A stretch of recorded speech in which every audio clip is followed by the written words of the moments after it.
शिवजयंतीनिमित्त जिल्हाधिकारी कार्यालयातून सकाळी भव्य पदयात्रा उत्साहात काढण्यात आली. सांस्कृतिक कार्य विभाग, सांस्कृतिक कार्य संचालनालय, महाराष्ट्र राज्य आणि जिल्हाधिकारी कार्यालय ठाणे यांच्या संयुक्त विद्यमाने या पदयात्रेचं आयोजन करण्यात आलं होतं.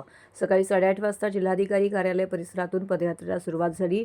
जय भवानी, जय शिवाजीच्या घोषणांनी परिसर दुमदुमून गेला होता. शासकीय अधिकारी, कर्मचारी, विविध संस्था, संघटनांचे प्रतिनिधी, मोठ्या संख्येने शिवप्रेमिक नागरिक सहभागी झाले होते. पदयात्रा मासुंदा तलाव येथे पोहोचल्यावरती जिल्हाधिकारी श्रीकृष्ण पांचाळ यांच्या हस्ते छत्रपती शिवाजी महाराजांच्या पूर्णाकृती पुतळ्याला पुष्पहार अर्पण करून अभिवादन करण्यात आले. या पदयात्रेचे विशेष आकर्षण म्हणजे दांडपट्टा, तलवारबाजी आणि अन्य शिवकालीन युद्ध कौशल्याचे सादरीकरण. पारंपरिक वेशभूषा परिधान केलेल्या शाळकरी आणि महाविद्यालयीन विद्यार्थ्यांनी मोठ्या उत्साहात सहभाग घेतला. शिवकालीन पोशाखातील विद्यार्थ्यांनी सादर केलेल्या युद्धकलेच्या प्रात्यक्षिकांमुळे उपस्थितांना शिवरायांच्या पराक्रमाची झलक अनुभवायला मिळाली. संपूर्ण पदयात्रा शिस्तबद्ध आणि उत्साहपूर्ण वातावरणात पार पडली. या उपक्रमामुळे ठाणे शहरात शिवभक्तीचा आणि ऐतिहासिक अभिमानाचा जागर झाला.